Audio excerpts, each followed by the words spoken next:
വിരുന്തിയാണെന്റെ അമ്മ, കരിമ്പനാണെന്റെ അച്ഛൻ.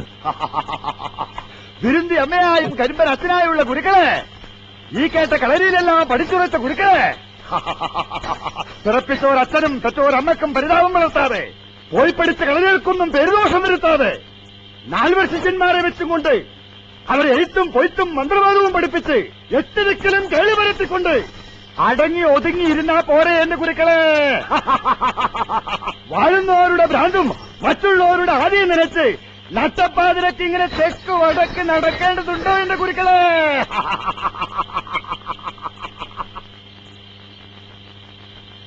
വാഴുന്നവരുടെ ഭ്രാന്ത് ഞാൻ മാറ്റും, മറ്റുള്ളവരുടെ ആദി ഞാൻ മാറ്റും. വാഴുന്നവരുടെ ഭ്രാന്തിനും മറ്റുള്ളവരുടെ ആദിക്കും മരുന്ന് മറ്റൊന്നില്ല. മരുന്നെന്തിന് ഗുരുക്കളെ?